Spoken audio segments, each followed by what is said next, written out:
Hello दोस्तों, नमस्कार। आप सभी का हमारे इस YouTube चैनल पर स्वागत है। आज हम इस क्लास में राजस्थान इतिहास, भूगोल और कला एवं संस्कृति के टॉप क्वेश्चनों को हल करेंगे। और ये क्लास BSTC और राजस्थान हाई कोर्ट और LDC भर्ती के लिए बहुत महत्वपूर्ण क्लास होगी। और हम क्लास शुरू करते हैं एक मोटिवेशन लाइन के साथ।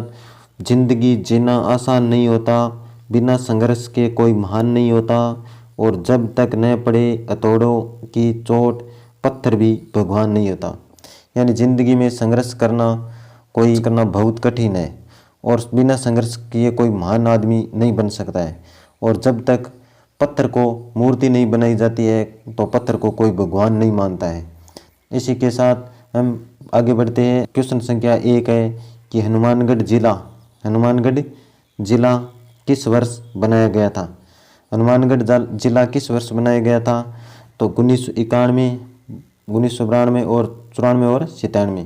तो हनुमानगढ़ जिला 1994 में बनाया गया था। और राजस्थान का ये 31वां जिला था, और इसका गठन 12 जुलाई 1994 में हुआ था। और 19 जुलाई 1997 में करौली जिला बना 32वां, और 26 जनवरी 2008 को 33वां जिला प्रतापगढ़ बनाया गया था। जिस समय प्रतापगढ़ जिला बना उस समय मुख्यमंत्री वसुंधरा राजे थी। आगे क्वेश्चन संख्या है 2 नंबर क्वेश्चन है, अलाउद्दीन खिलजी और मेवाड़ वासियों के बीच चित्तौड़गढ़ की घेराबंदी किस वर्ष हुई थी। अलाउद्दीन खिलजी और मेवाड़ वासियों के बीच चित्तौड़गढ़ किले की घेराबंदी किस वर्ष की गई थी? तो चित्तौड़गढ़ किले की घेराबंदी राजस्थान का दूसरा शाखा हुआ था 1303 ईस्वी में, और राजस्थान का प्रथम शाखा 1301 ईस्वी में हुआ था, जो रणथंभौर दुर्ग सवाईमाधोपुर में हुआ था। और रावल रतन सिंह के शासनकाल की प्रमुख घटना है, और चित्तौड़गढ़ का प्रथम शाखा था। ये 1303 वाला राजस्थान का दूसरा शाखा और चित्तौड़गढ़ का प्रथम शाखा था।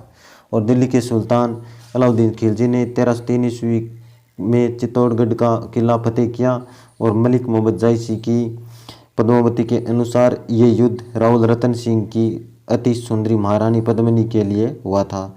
और अपनी पुत्र खिजर खां को चित्तौड़ का किला सौंपकर चित्तौड़गढ़ किले का नाम खिजराबाद कर दिया गया था।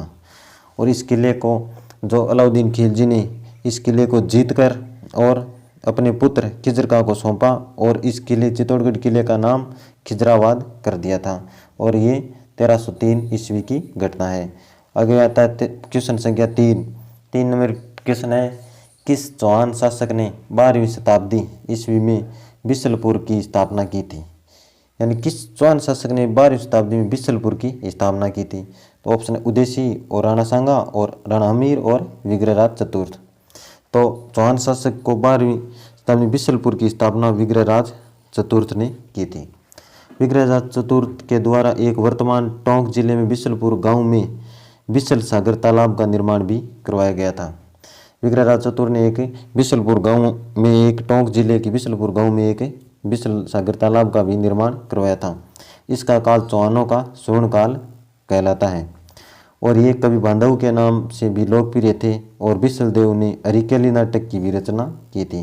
हरिकेली नाटक की भी रचना बिसल देव ने की, और विग्रहराज चतुर्थ को बिसल देव नाम से भी जाना जाता था, और कवि बांधव के नाम से भी जाना जाता था।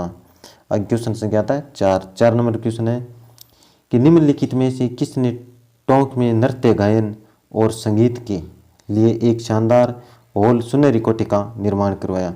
यानी सुनहरी कोठी कहाँ पर है? टोंक जिले में। टोंक जिले में सुनहरी कोठी है, और पूछा गया कि सुनहरी कोठी का निर्माण किसने करवाया था। तो टोंक जिले की सुनहरी कोठी का निर्माण नवाब मोहम्मद इब्राहिम अली खान ने करवाया था।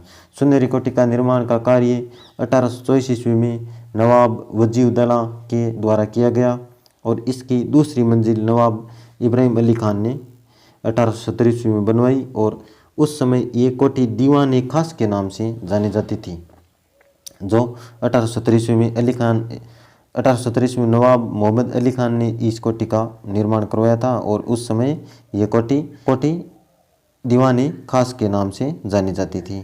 आगे क्वेश्चन आता है 5 नंबर क्वेश्चन है, किस शासक ने टोंक में प्रसिद्ध मंदिर श्री कल्याण जी का निर्माण करवाया था। टोंक में एक प्रसिद्ध मंदिर है कल्याण जी महाराज का, उसका निर्माण पूछा गया है कि किस शासक ने करवाया था। तो सुरजन आड़ा और राणा राजसी और नवाब अमीर खां और राव दिगो। तो टोंक के प्रसिद्ध कल्याण जी का मंदिर किसने करवाया था? तो राव दिगो ने करवाया था। और कल्याण जी का प्रसिद्ध मंदिर डिग्गी मालपुरा टोंक में स्थित है और जहाँ प्रतिवर्ष बैसाख माह की पूर्णिमा तथा और भाद्र शुक्ला एकादशी को विशाल मेला भरता है। बैसाख माह की पूर्णिमा को और भाद्र शुक्ला एकादशी को विशाल मेला भरता है यहाँ पर टोंक जिले में। अब क्वेश्चन संख्या 6 नंबर क्वेश्चन है 1938 में जयपुर प्रजामंडल के अध्यक्ष कौन थे? क्वेश्चन संख्या 6 पूछा गया कि जयपुर का प्रजामंडल हुआ था 1938 में, उस समय अध्यक्ष कौन थे? तो बलवंत सिंह मेहता और जी.डी. बिड़ला और जमुनालाल बजाज और कपूरचंद पाटनी। तो 1938 में जो जयपुर का प्रजामंडल हुआ था उस समय वहाँ का अध्यक्ष कौन थे? जमुनालाल बजाज थे। और जमुनालाल बजाज को गांधी जी का 5वां पुत्र भी कहा जाता है। और सन 1938 ईस्वी में जमुनालाल बजाज ने जयपुर प्रजामंडल की अध्यक्ष निर्वाचित किए गए और उनकी अध्यक्षता में जयपुर में 8 व 9 मई 1938 को एक प्रजामंडल का अधिवेशन विशाल अधिवेशन हुआ। और सर्वप्रथम 1931 ईस्वी में कपूरचंद पाटनी व जमुनालाल बजाज के प्रयासों से ये प्रजामंडल की स्थापना हुई।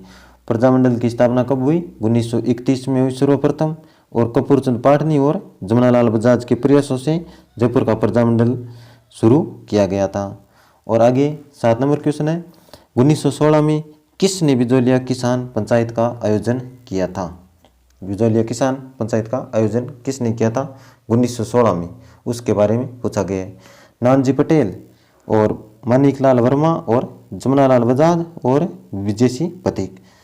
तो 1916 में बिजौलिया किसान आंदोलन का पंचायत का आयोजन किसने करवाया था? तो विजय सिंह जी पथिक ने करवाया था। बिजौलिया किसान आंदोलन 1851 से 1941 ईस्वी भारत का प्रथम व्यापक एवं शक्तिशाली किसान आंदोलन था। और पथिक जी ने 1916 से और 1923 ईस्वी तक इस आंदोलन से जुड़े रहे और उनके द्वारा 1917 ईस्वी में उपरमाल पंच बोर्ड की भी स्थापना की गई थी। और 1917 में उपरमाल पंच बोर्ड की स्थापना किसने की थी? विजय सिंह जी पथिक ने की थी। और यह आंदोलन 1851 से लेकर और 1941 साल तक चला था। आगे क्वेश्चन 8 नंबर क्वेश्चन है वह कौन सा मेवाड़ का मशहूर शासक था जिसने अचलगढ़ के किले की मरम्मत करवाई थी? अचलगढ़ किले की मरम्मत किस शासक ने करवाई थी? यह पूछा गया है इस प्रश्न में। मेवाड़ के किला था अचलगढ़ का किला जो सिरोही जिले में है, उस किले का मरम्मत किसने करवाई इसके बारे में पूछा गया है। तो महाराणा कुंभा, राणा रतन सिंह और राणा सांगा और महाराणा राज सिंह। तो इस किले का मरम्मत किसने करवाई थी? महाराणा कुंभा ने करवाई थी। वीर विनोद के लेखक के श्यामलदास के अनुसार मेवाड़ में कुल 84 दुर्ग बने हैं, उनमें से 32 दुर्ग किसने बनवाई? महाराणा कुंभा ने बनवाई।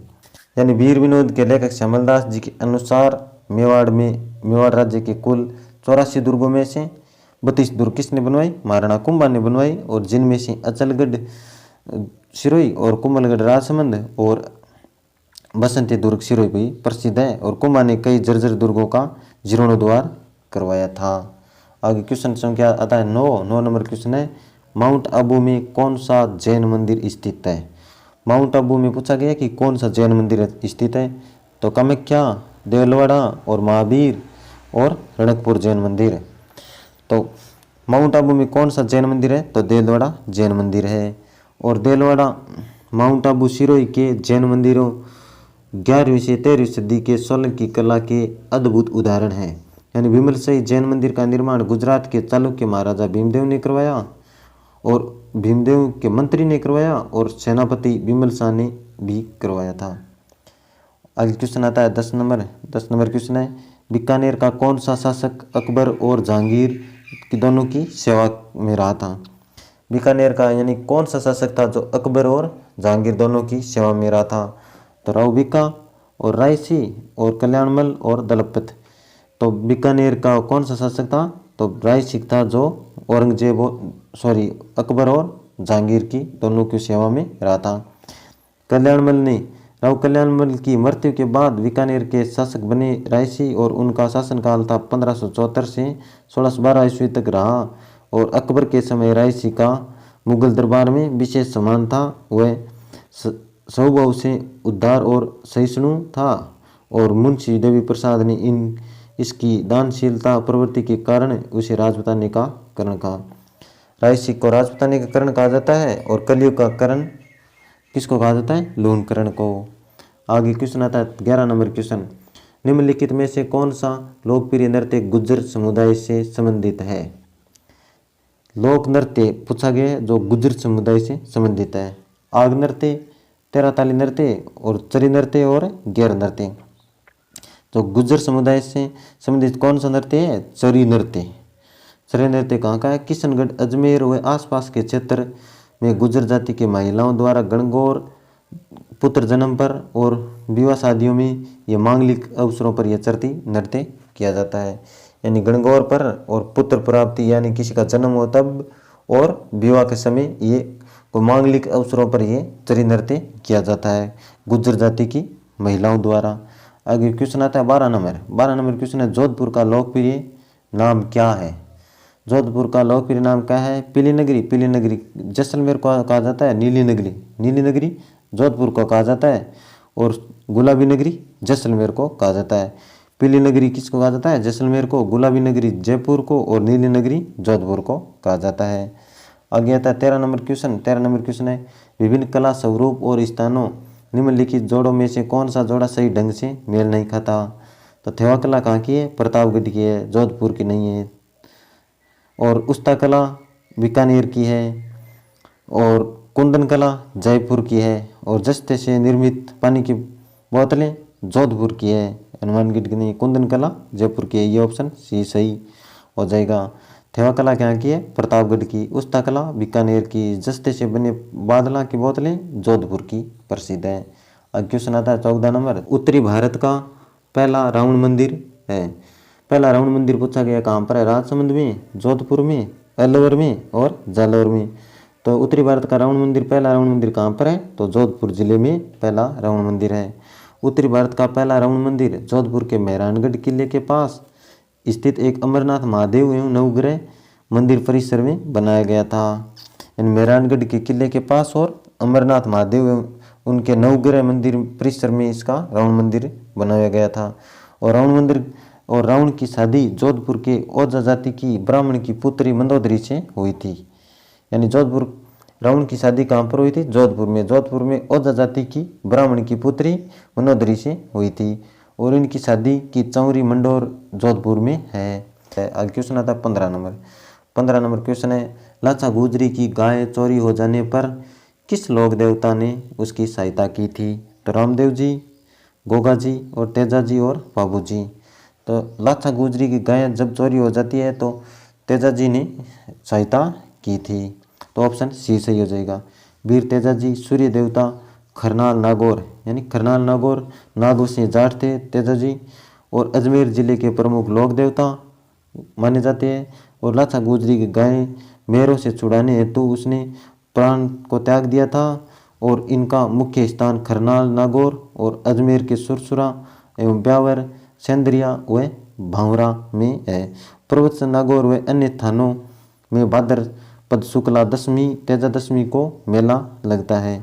यानी भाद्रपद की शुक्ला दशमी को हम क्या बोलते हैं? तेजा दशमी को पशु मेला लगता है और पर्वत नागौर में बड़ा पशु मेला लगता है। और अजमेर, सुरसुरा, ब्यावर, सेंदरिया और नागौर की खरनाल इनके मुख्य स्थान हैं। तो दोस्तों ये क्लास आपको कैसे लगी ये कमेंट करके ज़रूर बताना और यदि आपने चैनल को सब्सक्राइब नहीं किया है तो चैनल को सब्सक्राइब कर लेना और बेल आइकन को दबा लेना। और मिलता हूँ नेक्स्ट वीडियो में, तब तक के लिए थैंक यू, जय हिंद।